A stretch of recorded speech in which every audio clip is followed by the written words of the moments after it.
Ay nako, breaking news! Nako, Senator Risa, gusto yatang patigilin o ceasefire daw. Ayon sa kanya, itong nangyayari ngayon, ang gera sa Amerika, sa pagitan ng Israel, Amerika at Iran, no? Alam naman natin kung ano pinagsimula ng gera na yan. Yan ay sa pag-iingat ni Donald Trump sa kanilang bayan. Sabi ko nga sa inyo, may pagmamalasakit kasi si Trump sa kanyang bayan. Ayaw niya, dumating yung panahon na maapakan yung soberanya nila. Hindi katulad dito sa Pilipinas, no? Okay lang, yung kalahi mo apihin. Okay lang, apak-apakan mo, mamimili ka lang kung anong gusto mo. Kung mamimili ka lang kung kailan mo gusto ipagtanggol ang Pilipino, kapag ba sa Chinese o sa mga sa dayuhang Netherlands o dun sa Amerika, mamimili lang sila kung saan sila lamang dun sila. Hindi katulad ng Amerika po, ipagtatanggol niya ang mga kababayan niya. Katulad sa Iran, ba't nagkagera? Pero sa kabila ng pagkagera ng Amerika, wag ka, may isang senadora gustong ipatigil ng gera, Who are you? Kung narinig ni Trump, who are you? Pero ayon po dito sa ating balita, no? Dito mismo sa Net 25 na marinig nyo naman hindi ko alam kung ano ibig niyang sabihin kung totoo ba na si Trump ay nagsabi talaga na hindi ko siya kinagat, pero siguro baka ibang Trump yung sinasabi niya, no? pero syempre sarcastic 'yon, pang-asar. No? Pero good job. Tama 'yon. Kasi 'di ba? Sino ba naman kaya ikaw patigilin mo gera sa US? Bakit? Kaya nga naggera kasi may meron silang iniingatan. Kaya yung mga DDS ngayon, kaya nagagalit kasi dinala si Tatay Digong sa dahig. Yun na hindi nyo naunawaan. Gawin ng Amerika, papatigil ka ng gera sa isang bansa, samantalang yung sarili mong bansa, yung diplomasya sa China, hinihiling ng taong bayan, ayaw nyo. Sabi ng taong bayan, sabi ni Senator Marcoleta, diplomasya ang kailangan sa China, ayaw nila. Yun, nagdodrawing yung spokesperson ng caricature. Inaano ang China.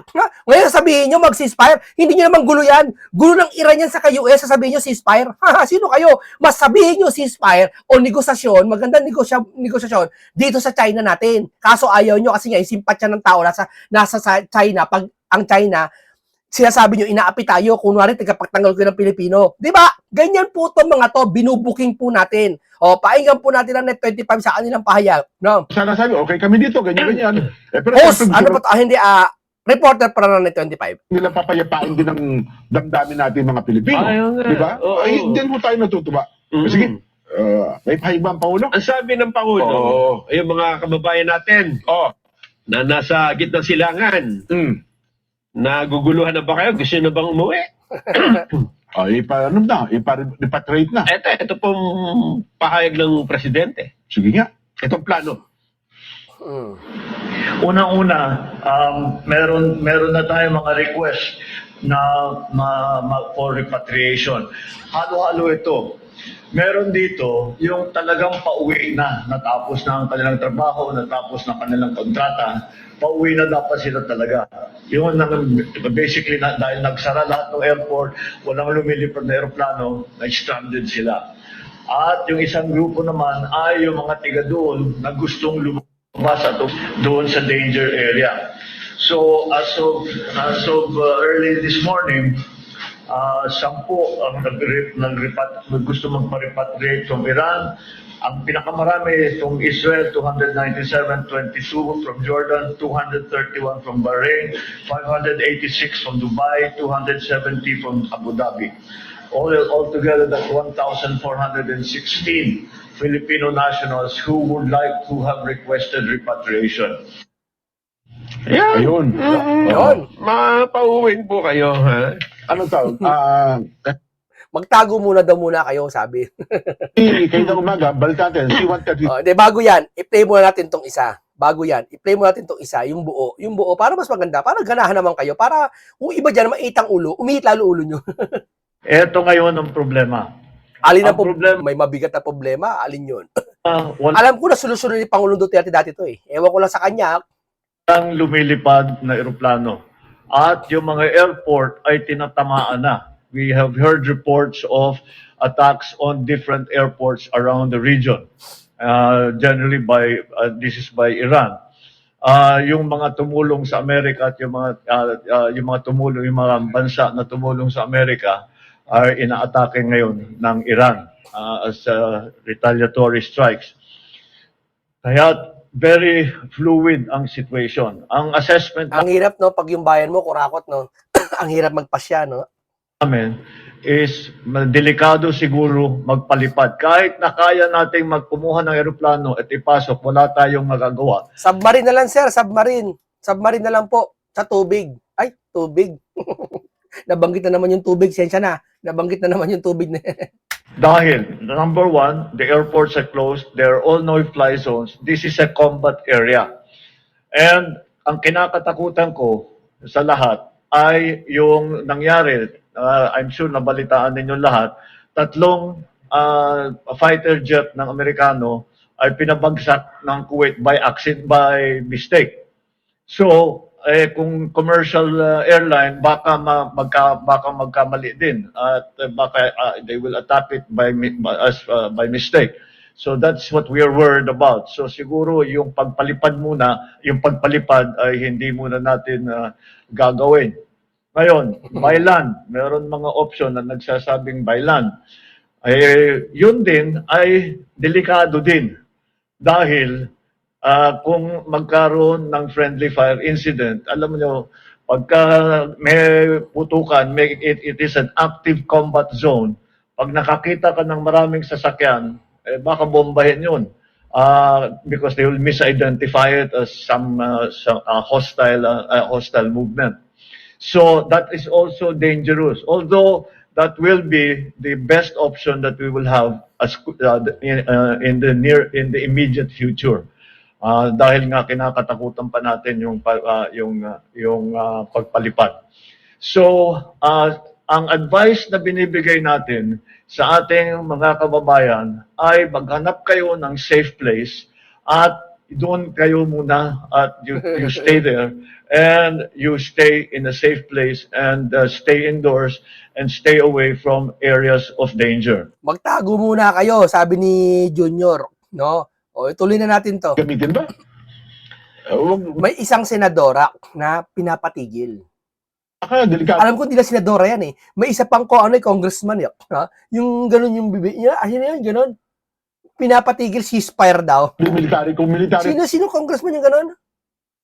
Yung tabi niya. Na paliliparin natin doon. Wag. Di ba? Oo, wag. Kasi mainit sila ngayon sa mga military Alam mo, totoo yan. Di ba? Yun yung helicopter ng Amerika. Oh. Ito, nabalitaan mo to. Lumipad sa Kuwait eh. Ay, hindi yung sa Rizal, yung lumaglag. Hindi, Amerika. Amerika, sige. US soldier. Oo. Dumaan ng Kuwait, pinabagsak ng Kuwait. Yun ang sinasabi ko. Mabuti nakapag-eject yung piloto. dalawang piloto. Oo. Buhay sila. Oo. Ba, C-130. Nakita nung, yun. Military plane kasi yan eh. Communication na. Oo. Delikado nga pagka military plane. Ay, kaya yun. Either yung kalaban o yung mismong pupuntahan mo, mapagkamalan ka, yari. Sa kabuuan pala, Nelson, 1,400 Pilipino na ang nagre-request. Oo. Ay, so kung halimbawa, malaking eroplano yan, ay mga limang. Ilang badik yan. No? Limang eroplanong kailangan natin. Gaano kalaking shelter yung tataguan nila doon? Kawawa naman mga OFW natin. Kawawa naman. Payo ko lang mga OFW, pray lang kayo. Pray lang kayo. Hanggat maaari, ako tip ko lang to. Huwag niyo ako susundin pero baka sundin ako ng mga kapwa ko. Yung kapwa ko mag-isip, baga ika nga, baka makapag-ambag sa inyo, no? Para sa akin, kung wala nang shelter, punuan na. Kung wala na, kung punuan na, talagang no choice na. Kasi pag sa building, delikado rin sa mga hotel. Kita nyo naman, di ba? Pag missile katapat, talagang dudulungin kahit pader. Mababasag kahit pader. Kahit gano'ng kakapal yan, madudurog. Di ba? Maliban lang sa shelter kasi doon talaga ginawa yan. Siguro, na lang kayo, wala namang ulan doon. No? Wala namang masyadong ulan, bagyo, o baha. Siguro, for the discarte na lang siguro, huwag sa sasakyan kasi sasakyan, baka tamaan din eh. Siguro, sa mga, huwag yung gagayahin, sa mga puno. Wala, no, ako. Hindi ko sasabing yun ang gagayahin nila. Kung ako, nandun ako, at talaga nagkakagulo na, titira ako sa puno eh. Doon sa puno. Hindi na matatamaan ng missile yun eh. Saka sasayangin nila missile nila doon. Sabi ko na eh. Pero ako, tatago doon, mag-squat muna ako doon. Uuwi lang ako, dadala ako ng mga pagkain. Madami magbo-boy scout ako doon, papako ako sa puno. Kung may puno doon kung may mangga, meron ha. Kung may kakawig ng mangga, malaki yun. Doon ako sa taas, lagyan ako hagdanan. Akitin ko paggabi. Tutulog ako doon. Hindi, sa akin lang ha. Huwag niyong gayahin nyo. Pero mag-ingat kayo. Diskarte na lang. Kumbaga, walang repatriation hindi makagawa yung paraan yung natin. Di ba kung C-130 naman, Kasi pag puno, hindi ka naman tatargetin doon maliban nila may tao doon. Ba't naman nila babagsakan ng missile yung puno? Di ba, sayang lang panahon nila doon sa gubat.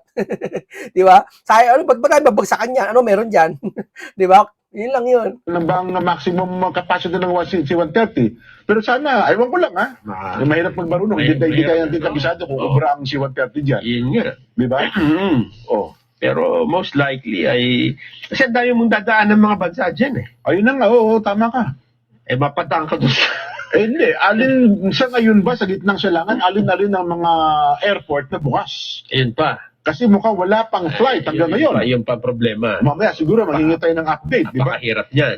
Gaya nung kahapon, si Marge ba nakawin na ng Canada?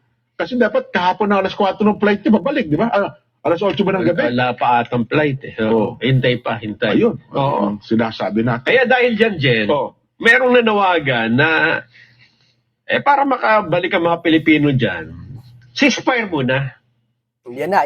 Ito na pinakamagandang part. Putukan. Tigil putukan muna. So, Sino itong nanawagan? Tsaka, sino ito? Pilipino ang nanawagan? May boses ba sila doon? May boses! May ceasefire Sana pakinggan sa ni Nanawagan, President Trump at saka Kuwari sinabi niya yung ceasefire para titignan niya kung may simpatya ng Pilipino. Kung may simpatya, pagpapatuloy niya. Pag wala, titigilan niya. Ganyan yan mga yan. ni Netanyahu. Sabi, ceasefire! Ba't kayo nagpuputukan? Kawawa yung mga Pilipino, ceasefire! Nox naman. Sino yan? Kilala mo ito? Sino yung malakas sa loob na yan? Ito, pakinggan natin. Ceasefire daw. Sige nga. Urgent call, tigil putukan sa gerang yan, bumalik sa negosasyon. Yes. At- Tama naman sinabi niya. Wala mali doon. Tigilan putukan. Choice mo naman yan. Sabihin mo yan. Itigilan putukan. Bubalik sa negosasyon. Ano ba negosasyon ng Amerika sa Iran? Di alitan ng trade. Yung Middle East o Asia, yung mga langis, yung Strait of Hormuz, nakabukas. Normal. Yun yung negosasyon. Yung masayang araw-araw. Ibalik ang negosasyon. Yun ang gusto niya. Tigil putukan.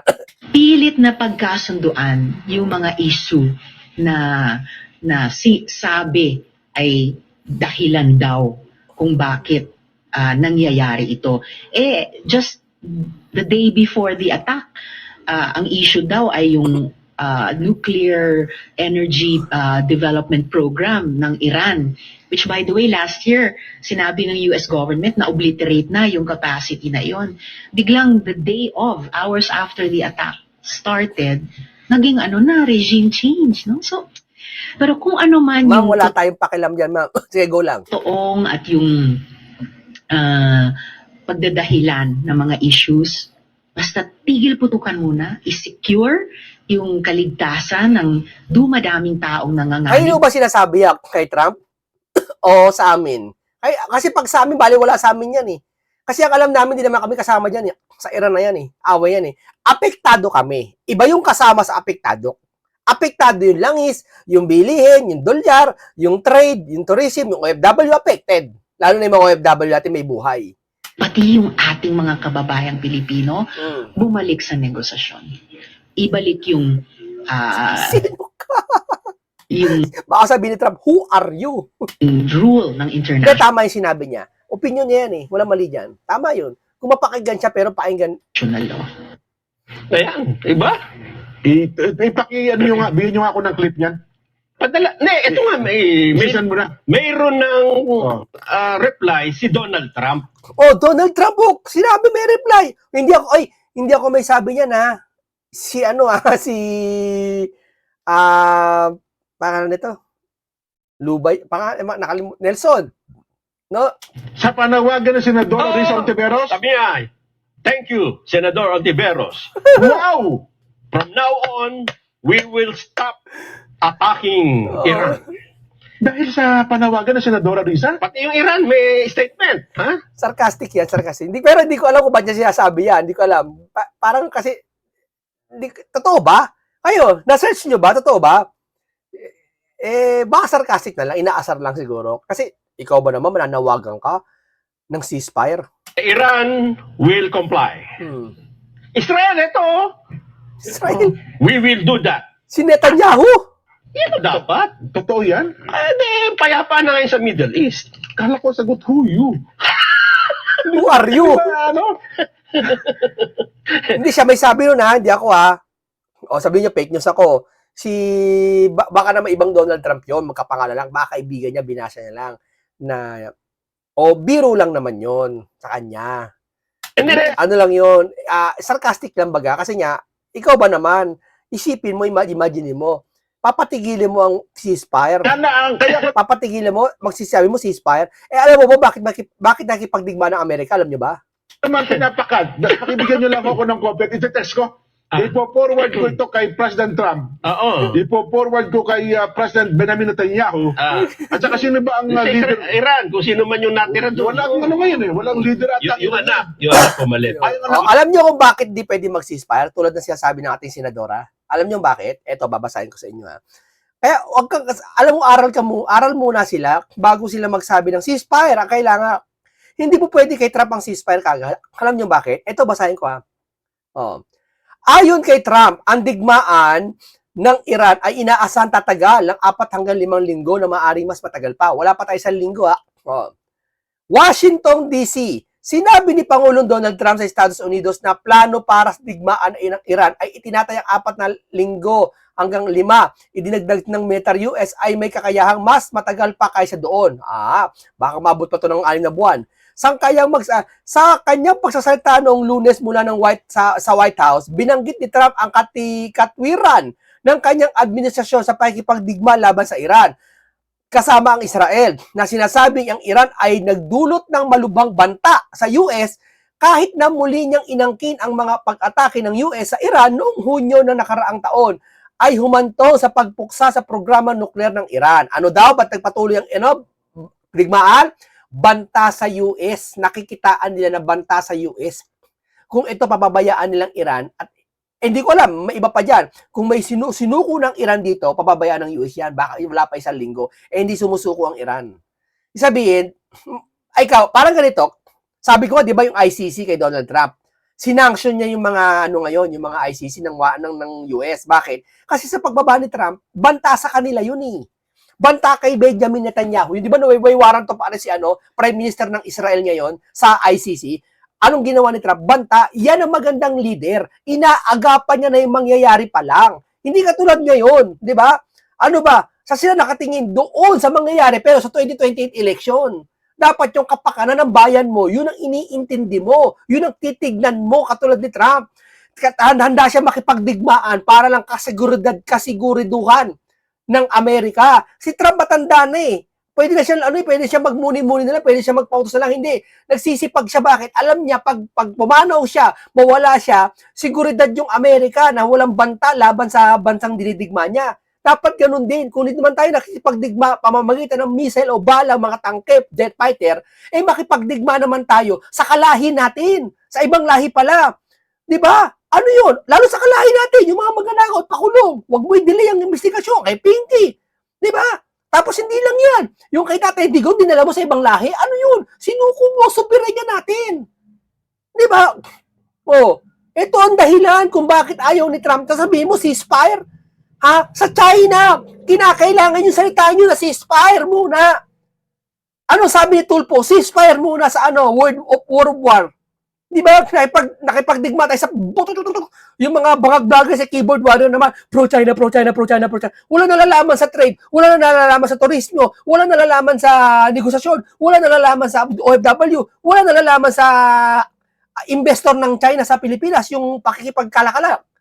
Sasabihin mo, China, ayaw namin China. Tanongin mo, ba't ayaw mo China? Wala din siya makasagot. Ano naman kung pro-China?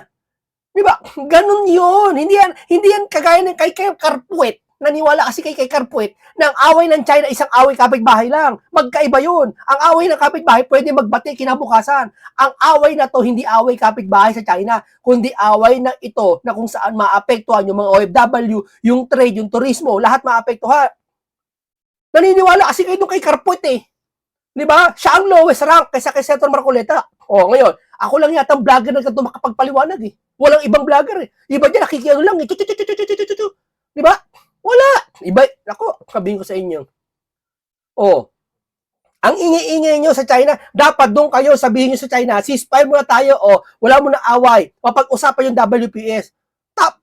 Tayo ang nandito, tayo ang ginigipit ng China, hindi ka ba makipagnegosasyon? Yun ang dapat ang negosasyon kasi Pilipino na apekto ng China, nasa WPS din. Tama? Nahihirapan yung mga Coast Guard natin, yun dapat negosasyon. Pero yung away ng hindi mo away ng Iran yun, saka Israel, saka US, sasabihin mo ceasefire? Paano naman hindi bagay? Diba yung Congress masabi ceasefire? Oh. Yung, di ba sa Ayatollah, nawala.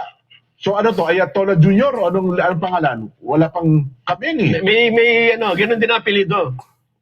Ayun. Ipapadala ko. At least meron tayong isang senador. Yan ang sinabi ni na O hindi ako may sabi niya na, ngayon sabi o text daw si Trump. Hindi ako may sabi niya na, hindi ko alam ba't nasabi niya.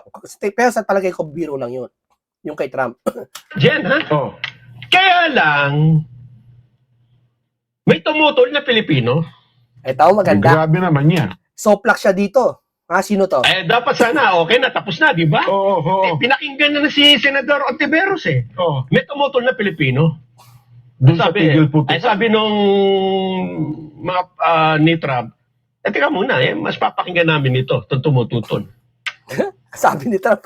Siya talaga sasabi kay Trump, no? Naguguluhan ako. Sinabi pa talaga ni Trump yun, sir? Kayo naman, sir. Talagang bang nag-text si Trump na si Risa ay pinakinggan, ni-reply at binasa yung text, ni-reply? Di ba? Di ba, biro lang talaga yun. Sino ba yung tumututol? Pakinggan natin. Sige nga. May tumutol sa ceasefire panawagan eh. Ano ba naman o? Sige nga. Oh. It's not. We are not a party to any of this. Of course, we want the fighting to stop, but it's not the Philippines is not going to call for a ceasefire. The only people who can call for a ceasefire are those who are involved. We are only involved tangentially, if you want to call it that, Wala tayong karapatan magsabi ng ceasefire. Sino tayo? because of our people who are there. So we have expressed support Pahiya dito si Senadora. for the countries that have come under Soplak siya dito kay Junior. attack, and we have made our feelings known that we hope that this crisis ends as quickly as possible, and we are asking, of course, for the continued assistance for for the safety of Ano ba our people. talaga? Ano ba yun? But let me do it now, if it will help. Let's hope that there is a ceasefire, and we, the Philippines, ask all parties to show restraint and to bring this to a close as quickly as possible. Iyan. Parang sinoplas si Senador. Para talaga, sinopla. Hindi para sinopla. Nasopla talaga. Pangulo pa lang. Tama ako sa kabilang banda. Sige. Tama po ang Pangulo. Paliwanag mo, bakit? Bakit mali si Senador Risa Ontiveros na manawagan tayo ng ceasefire? Kailangan ko may paliwanag yun? Sobrang obvious naman ata yun. Kaya ako halimbawa, ang sagot ko ng huyo. Diba? Pero yun sana ang maganda kung mag-ceasefire, ano? Pero para ang isang, hindi sa minamalit natin hindi sa minamalit natin ng senador, pero sa labanang ito, iwan ko lamang po, hindi naman tayo kasangkot, ano? Saka pinaliwanag ko na kung ba't ayaw pa ng ceasefire kasi nga may iniinyatan ng Amerika. Pag sinisfire to, paano nilang pinabayaan ng Iran? Banta sa seguridad ng Amerika, paniniwala ni Trump eh. Sa awayang ito, O kaya may utang sila sa atin oo nga. na pwede nilang tanawin. Okay, para sa mas may otoridad ka, Oo. pwede, mas Oo. nakatatanda ka. Ayan. Yung pinakikinggan ka, pwede ka Oo. parang aawat ka. Anong ginagawa? Bakit kayo nag-aaway? Oo. Pwede, di ba? Pero kung halimbawa, nagbububugan na dalawang Oo. malalaking katawan, may sumingit na Isang babae na, hoy, huwag Bata. kayong mag-away. Ano kinakailangan natin ng maayos. Halika ka doon, baka mahablot ka ba? tama yung presidente dito. Tama. Ayaw ko lang, baka kasi magdamdam si Senadora Risa Hindi, Ontiveros.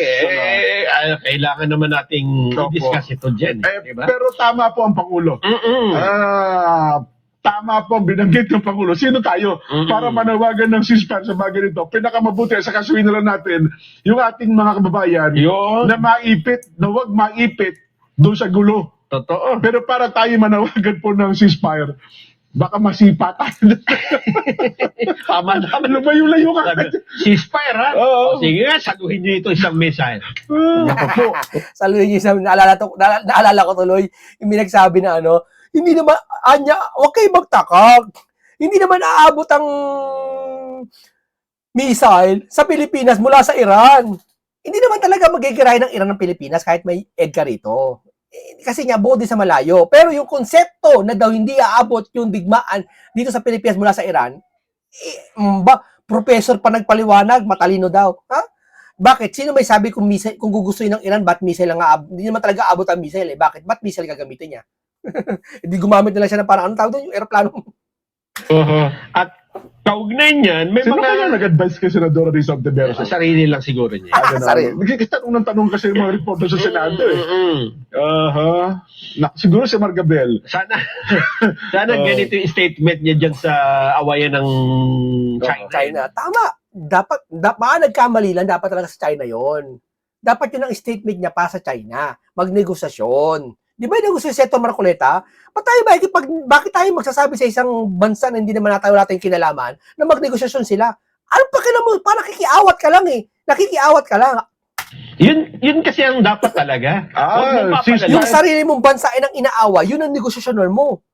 Di ba? Yung China. Muna sa World War, Oo. yung palitan na maanghang salita. Kasi Yun yung pinag-aapoy nila eh. Pagkaya napunta dun sa palitan na ng missile, bombahan na, at saka ka ngayon mananawagan ng ceasefire, di ba? Oo. Mahirap yun. Kaya nangangambad dyan ang mga negosyante eh. Ha? Itong Philippine Chamber of Commerce and Industry. Yung PCCI. Oo. Hindi lang yan. Philippine Exporters Confederation Incorporated. Asin ang ginoong Sergio Ortiz Luis yan. Oo. PhilExport. Yes. Sila ay nangangamba sa pwedeng maging epekto nitong gerang ito. Talaga. Sa Alam mo supply ba, chain. may singit ko lang, Nelson, ha?